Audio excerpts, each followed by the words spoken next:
Eugene Schneeberg.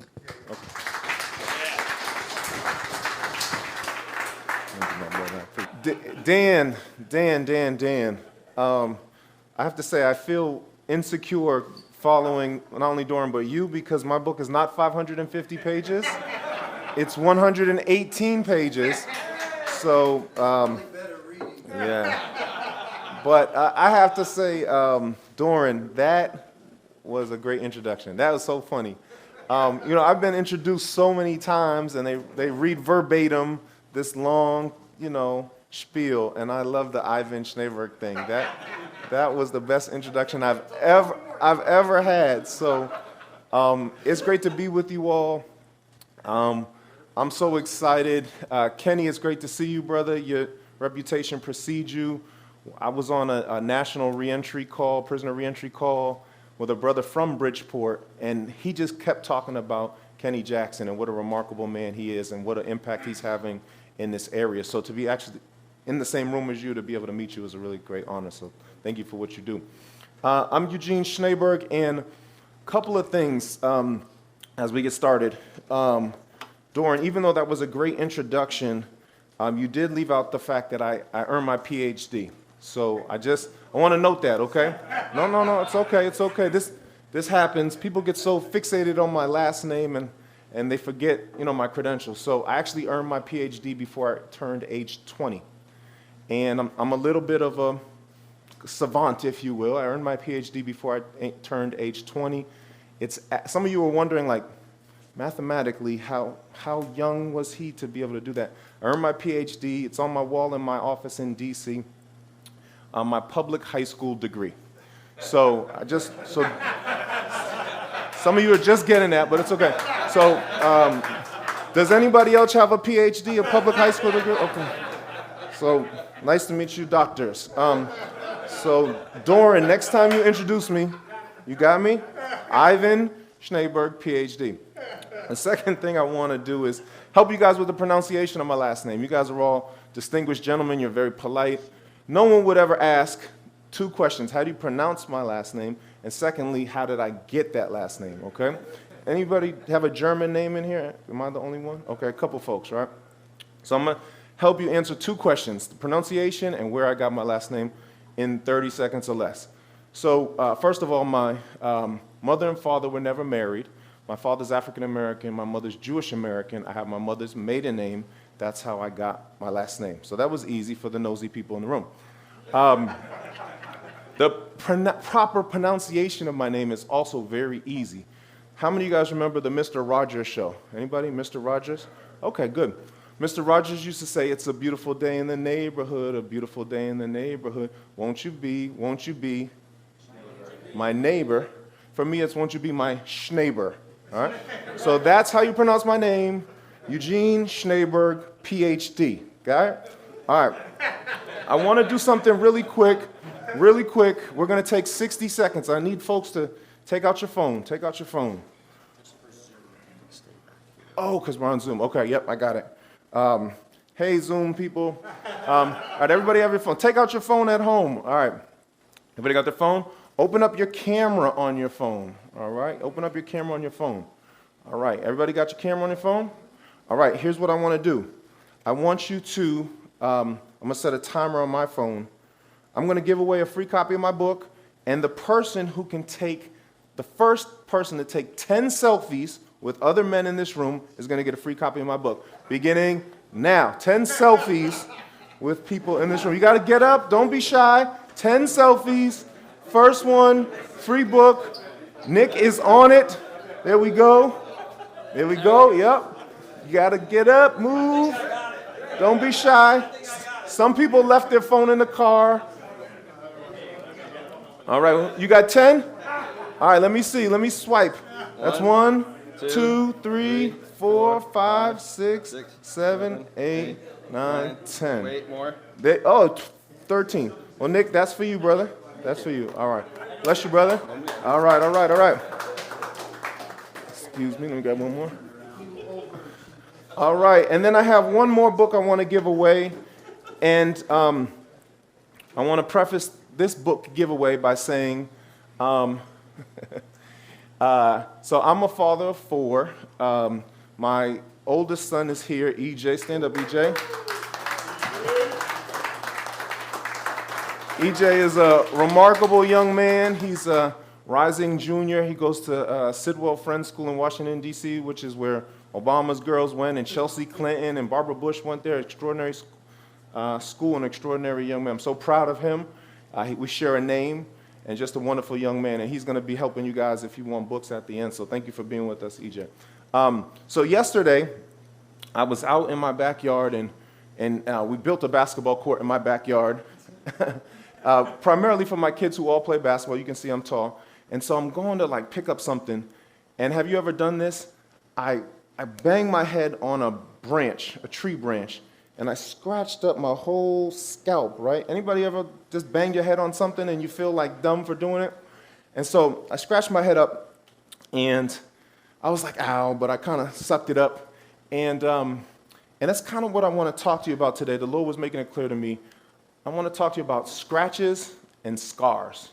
Scratches and scars. I'm not sure if this is going to be a scratch or a scar, but a scar is a little different from a scratch. See, you get a scratch, and it heals pretty quickly, right?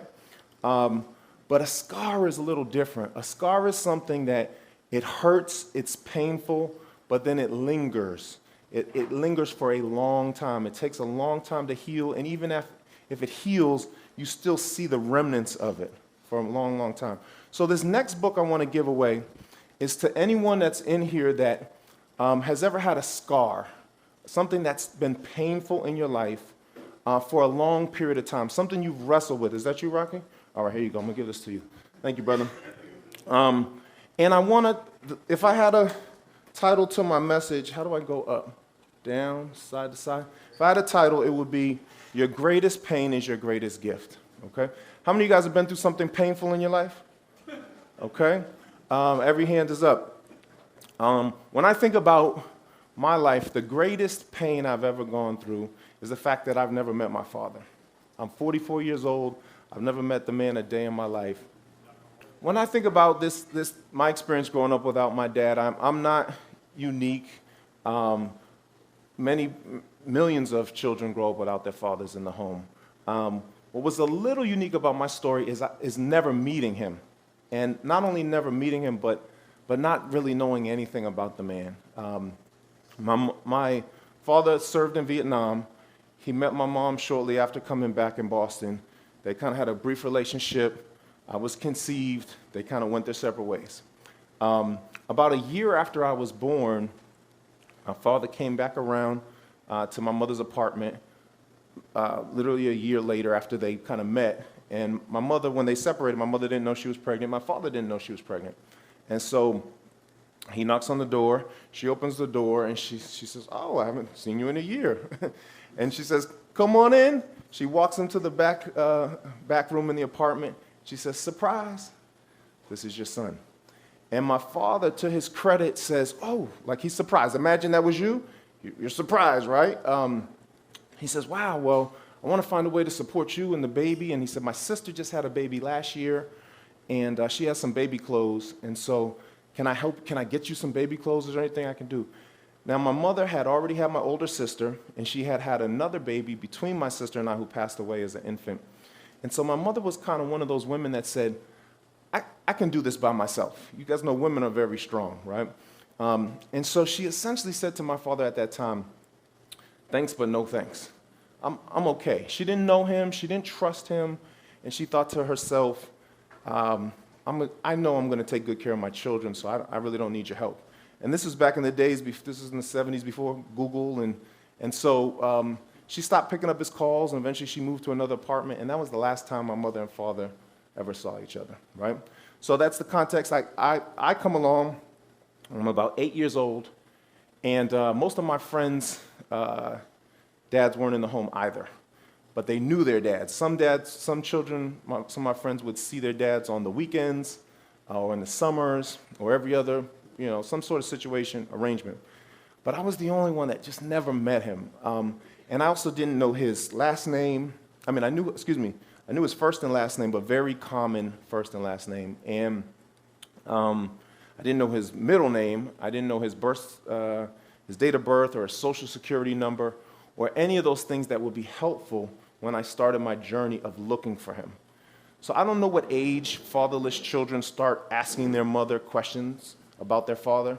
For me, I think it was about 8 or 9 years old. I don't remember exactly how the conversation went, but I probably asked her, hey, Ma, like, where's my dad? That's 8 or 9 years old. She told me the story about how they met and how they separated. And she told me he was 6'3". I'm 6'4.5".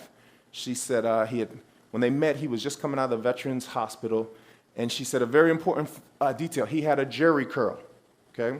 And so that's about all the information. For those of you who don't know, jerry curl is kind of like a chemical that black men put in the hair to kind of curl the hair. Anyway, so that being said, that's all the information I had about my father. And so at about age 9, so she told me my father's name was Charles Graham. So Charles is a very common first name, and Graham is a very common first name, and a last name. And so what did I do? I said, being the bright young man, I said, I'm going to open the phone book, and I'm going to call through every single Graham in the Boston phone book until I find my father, right?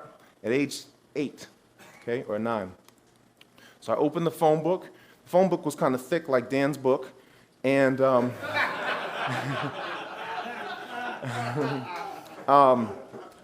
and so I go to the first name. It's like Aaron Graham, right? And I pick up the phone. Anybody want to take a guess what happened? Click. Anybody else? Click. A lot of clicks. Expletive. Nope. I never made one phone call. I was 9 years old. The thought of calling adults, and what was I going to say? Hi, are you my father? Do you know my father? At 9 years old, right? Anybody have any 9-year-old children or grandchildren, right? That's a daunting task for a 9-year-old to call strangers. My granddaughter was probably doing it. So I never made a call. And that was my first introduction to suppressing feelings, suppressing emotions.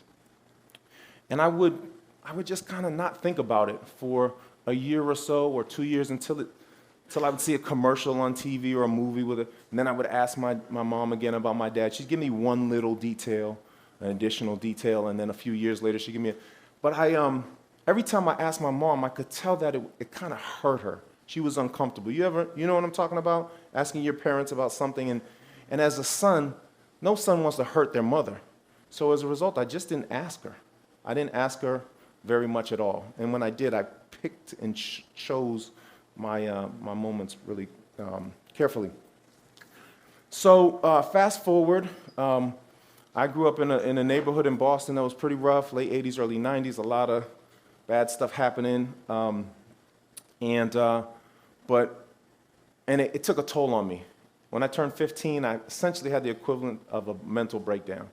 Life was too overwhelming. Being an adolescent is hard in general, but being an adolescent without your father or Christian influences is extremely difficult. So essentially had a breakdown, ended up in the adolescent psych unit, dropped out of school. It was a really difficult period for me. Fortunately, I had just met a young lady, and when I was 15, right before I went to the hospital, and this was in 1993, and so when I got out the hospital, it turned out her father was a pastor, right? Now, had I known that her father was a pastor when I met her, I probably would have stayed away, right? But her father's a pastor, and eventually I ended up getting invited to the house, and funny story, he sits me down. This is my first time meeting him. And he says to me, first he asked me, am I on drugs? Like any good father would ask, a quarter. And I said, no, sir. And I had never been to any father's house before, but I knew enough to be respectful of this person who had invited me to their home. And then the second thing he says to me is, listen, my daughter's too young to date. He says, but if you care about her, you can come to my home under my supervision, and you guys can play cards or watch TV or do wholesome things under my supervision. And as a 15-year-old or 16-year-old, I said, okay, that makes sense. That's reasonable. And so That was in 1995, and 27 years later, I ended up marrying his daughter. Next year, we celebrate 20 years of marriage. And we've been together for 30 years. So this is my wife, Dee. That's EJ holding our 4-year-old Franklin. That's Genesis. She's actually competing at Princeton tomorrow, their elite basketball camp. And that's Elijah. He's 11. And that's Princess, our dog. And this is EJ. This is EJ the day he was born. I remember when my wife had a C-section, and so they cleaned him off, and the nurse is like walking towards me. If you remember the day your first child was born with the baby, and the whole room just turned to slow motion, and I said to myself, oh God, she's coming to me. She's gonna hand me the baby. I said, what if I drop this newborn baby? I have no baby holding certifications. Like, this is gonna be awful. She hands it to me, and I did only thing I knew to do at the time was just pray for him and begin to speak over him and begin to pray for his wife and pray for his children and his grandchildren. And praise God, to this day, my prayers are still working. Extraordinary young man. I got a good one. So thanks be to God that my father-in-law, Pastor Warren Collins, who passed away earlier this year, became that father for me. He was the first example of a godly husband and a godly father. And I was over his house. I took him up on the invitation every day. Now, my wife has 5 brothers. And, if you're dating a girl and then she got 5 brothers, that could be complicated. But what happened was they became my brothers. I have no brothers, no uncles. My grandfather died when very young. I had no male examples growing up. I had no idea what a man was. It was just trial and error and a lot of error. But thanks be to God that God knows what we need, and he sent my father-in-law, Pastor Warren Collins, and I observed him. I studied him. I studied the way he loved his wife. I studied the way he loved on his children. So he had 6 biological children, 2 sets of twins, born a year apart. So him and his wife had 4 children under the age 2 when they first got married, which is just incredible, right? Matter of fact, they had 6 kids under 4. And then they adopted a 7th, and then they fostered over 50 children in addition to their 7 children. So when I met my wife and I came to their house that day, they had 13 children in their home. And so I just studied and I watched him, and I said, that's what a father looks like, and that's what a husband looks like. And God knew that I needed that. And so I went to Boston University. By the grace of God, I graduated, I re-enrolled in school. And then my first job out of college was at a juvenile detention facility. And there my life changed. And at first I thought to myself, I really don't want to work with these bad kids. Like, who wants to work with bad kids, right? These, like, criminals, right? Right, Kenny? And so, first day on the job, I met this remarkable young man named Clifford Lawrence, and I got to know him, and he eventually gave his life to the Lord and just changed my life. And I realized that these weren't bad kids. These were kids with tremendous potential, tremendous giftings, and limited opportunities. And so, changed my life. And folks like Doran would come in and lead Bible studies. And they would share the gospel in a way that was relatable, in a way that was powerful. And I said, I want some of that. And so I then got trained to start volunteering at another facility, and I got hooked. If you ever get a chance to go into a juvenile facility, be prepared, because you'll probably fall in love with it. It's nothing like you see on TV. It's not Oz. It's not 60 Days In. It's a group of young boys that probably remind you of your sons or your nephews, who your heart will break for, but you'll fall in love with, and who are hungry for the things of God. They're humble, and they're appreciative of you coming in. I've done youth ministry. Anybody done youth ministry in the church? Boo. No. I was a youth pastor. I would trade going to a juvenile facility any day other than working with, spoiled, unappreciative church kids any day, because these kids are like on the ends of their seat. They've never heard the gospel. They're like, there's hope. You care about me. You're actually here. You're volunteering. it's just amazing. And they teach you. They taught me so much about myself. You're right. Okay, so this is my mother, Hannah Schneeberg. This is me wearing my sister's clothes. That's my beautiful wife, Dee. And I did have the opportunity to work for President Obama as the director of the Center for Faith-Based and Neighborhood Partnerships. And it was a great privilege and opportunity. It just is a great testament that God qualifies those who he calls and not necessarily calls the qualified. Amen. And had an opportunity to conceptualize and implement about $30 million in grants to better support incarcerated fathers and their children. And every year there's a $5 million annual appropriation dedicated to supporting children with incarcerated parents. So I'm really grateful that God allowed me to have that experience. And as you probably know, President Obama only met his father a few times. So it was a great privilege and opportunity to work on his fatherhood initiative. And whether you like his politics or not, I think you can't take anything away from the fact that he loves his daughters dearly and helped to advance our nation's priority on fathers. So I'm grateful for that.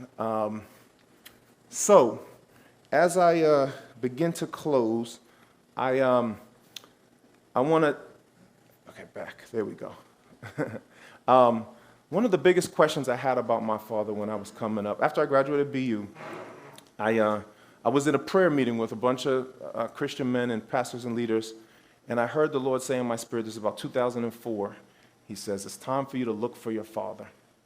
And I had graduated college, I was in my mid-20s, I had just gotten married, and I said, okay, it's time. I heard you, Lord, it's time for me to look for my father. And so I met with some godly men that had also met their fathers when they were older, and they gave me some advice. Prepare yourself. If you find him, he might not meet the expectation that you're looking for, right? I said, okay, all right. I said, but that's not going to be me, because when I meet my father, it's going to be kumbaya. We're going to hug and catch up, and we're going to play catch and all this stuff. And so that started a 20-year journey of me looking for my dad.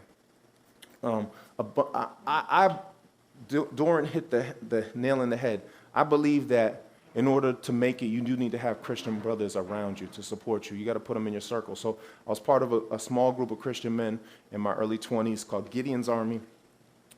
And unbeknownst to me, these brothers put together some money and hired a private investigator on my behalf when they heard my story. It blew me away. It brought me to tears. The fact that these young men would care about me enough to do that. And they said, man, we put some money together. This is for you. And so we hired a private investigator. I said, this is going to be it. We'll find my dad. They came back and they said, we don't have enough information. We searched. We need more. Charles Graham's not enough, right? So another 5 years go by, and then the internet is invented. So I'm Facebook. I'm searching Facebook. Every Charles Graham in America, I'm friending. Nothing. It wasn't until 2020, it was around Christmas time, 2019, and I'm surfing the web, and I see an ad for Ancestry.com. And if you're familiar with Ancestry.com or 23andMe, they do DNA testing. And I had just came from California, meeting with a pastor friend of mine, and he said, I just got my ancestry results. I said, wow, that's awesome. Tell me about it. And he says, well, they told me my family's from this part of Africa and Europe and so forth. I said, that's great. And he said, they also tell you your matches, who you're matched with based on DNA. Anybody, the tens of millions of people who've ever done the testing, they'll tell you, you're a third cousin or a second cousin or a first cousin. The seed was planted in my head. If I take that, maybe I can find any siblings or aunts or uncles or on my father's side. And my pastor friend said, I got my results, but I'm not going to open them. I said, are you crazy? Why not? And he said, I'm the product of a rape. And he said, my mother, when she was pregnant with me, all her family told her, abort me. And she didn't. She had me. He grew up to be a pastor. He said, but I can't bring myself to open the results, because I know that will lead to, siblings and family members on my father's side of the family. And I said, I respect that. But for me, I wanted to know who my father was. So I took the test, put the saliva, mailed it in, results come back. My wife and I huddle up. We're like, here it is. I'm going to see all these Grahams I'm related to. The results come back in the app, no Grahams. I was crushed. I said, did Did he give her a fake name? Did she not remember? This is all these years later. Man. But it did say that, this is your third cousin and this is your fourth cousin. And so I messaged them in the app. And this guy gets back to me, Arnett James. And he says, hey, my mother's maiden name is Graham. And so, Jackie Graham. So he connects me with her. Long story less long, I talk to her. She says, I have 5 first cousins from Boston named Graham. She says, Robert and Tony and Carol and Kevin. And so I taking copious notes and I search them up and I find Derek Graham. He's 39 years old. I call him up on the phone, talk to him. I tell him about my dad. Limited information I have. He says, your father sounds like my uncle. He was 6'3", served in the military. He had a jerry curl. And he says, I'm sorry to tell you, he died in 2004. And I have to tell you, I was so excited about speaking to a Graham for the first time that the fact that my dad had died in 2004, when I first heard the Lord say it's time for you to look for, it didn't even register with me. I was just so excited, you're a Graham, tell me about the Graham family. He said, to get more information, you need to talk to my aunt and my uncle, which I did, my aunt Tony and my uncle Robbie. And so in short, then I got another alert on the Ancestry app, and this time it said you have a match, a first cousin, Mitchell Graham. And Mitchell Graham and Derek Graham are first cousins. And so long story short, I've talked to my aunt and uncle about my father. They share stories, and they also share pictures. And so this is, if you can see with the glare, but on the top, this is my dad in black and white. He was about 11 years old, and that's me when I was about 11. This is my dad at his senior prom with his then girlfriend, and this is me at my wedding. And I was just so grateful that I finally had some answers. And that I had such a wait for 20 years, my whole life, of not knowing about my dad. Is he alive? Is he dead? Do I have siblings? Is he in jail? Is he a CEO? I just had so many questions. Why didn't you come look for me? So many questions. And when I found out, it was like a weight was off my shoulders. And so I'll close with this because my time is short. This is my father in Boston in the 1970s as a teenager. We found the same spot. This is in front of a real famous church in Boston. I had my son take this picture of me standing in the exact same spot. And then this is EJ standing in the same spot 3 generations later. I want to close with this. There's a story of a minister who goes into a juvenile facility, and he says he's meeting with a young man that's been accused of a very serious crime. And the young man looks up to him and he says, you know what, Rev? He says, I'd rather be wanted for murder than not wanted at all. And when I heard that story, it just broke my heart because there's so many young people that are just longing to be wanted, longing to be loved. I know that was me, and I know that's millions of other young people who are looking for the love of a father. I'll say this as I close. I'm a preacher, so preachers are allowed at least 3 closes. So we've got close number 1. This is about to be close number 2. I'm so grateful that even though my father passed away in 2004, even though I never got a chance to meet him, I'm so grateful that God sent other godly men into my life, right? And to show me what the love of a father looks like. And so I just want to say this. You all have a tremendous opportunity to have a life-changing effect in the lives of young men, fatherless men. To think about, how many of you guys have daughters or granddaughters, right? To think about, I have a daughter, a 14-year-old. She's just now thinking about dating. To think about the idea that my father-in-law's, from my father-in-law's perspective, that through my dating his daughter, he was able to lead me to the Lord. Like, that is kind of mind-boggling to me. Like, the fact that you may lead your daughter's suitors to the Lord or your granddaughters, it's a tremendous opportunity to have the impact in the life of young people. Lastly, I'll say, and I'm over time and I apologize, 2 weeks ago, one of the young people that Doran and I work with, a young man from the greater Boston area, we met him when he was 14. And He made some bad decisions, got involved in the juvenile detention facility. He gave his life to the Lord, and he's meeting with us. And on his way to the office, he gets stabbed 31 times by a rival gang in Greater Boston. And so he stumbles in the office. I'm there, and it's just traumatic. And by the grace of God, there was a probation officer there, kind of wrapped him in wrap and saved his life. And he lived, and he recovered. And a few years later, he's leaving his house, and he gets shot 5 times. Same rival gang. The young man, it's a miracle because he's only 120 pounds. He lives, okay? At that point, he's like, I really need to rethink my associations, right? But it wasn't that much longer when he made a decision that he was going to volunteer to go into the local county jail where the young men that stabbed him and shot him were there, waiting trial, and minister to them.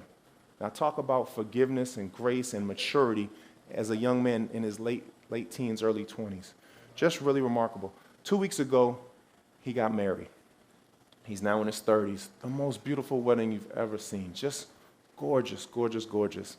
And him and his wife have a beautiful 1-year-old son. And it just wasn't lost on me. I want to leave you this. The fact that the devil wanted to take this young man out. Clearly. He had a plan and a strategy. But the Bible says that in, I think I have this verse up. You intended to harm me, but God intended it for my good, to accomplish what's now being done, the saving of many lives. I want to say this. If you can get in touch with your pain, if you can really get honest with your pain, God will transform it into an amazing gift. My fatherless story, although it was painful, God has transformed it into an amazing gift for myself, for my children. My father's never once told me he loved me. My father's never once picked me up or told me he's proud of me. But EJ will tell you, I tell him I love him every single day, multiple times a day. I'm so proud of you, so proud of you, to the point where he thinks it's annoying.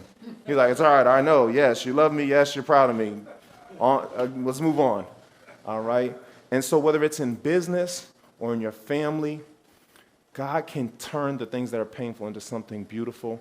And it allowed me to work in the White House. It allowed me to start my own business. I have a business called Fathers Forward, where we help organizations better engage fathers across the country.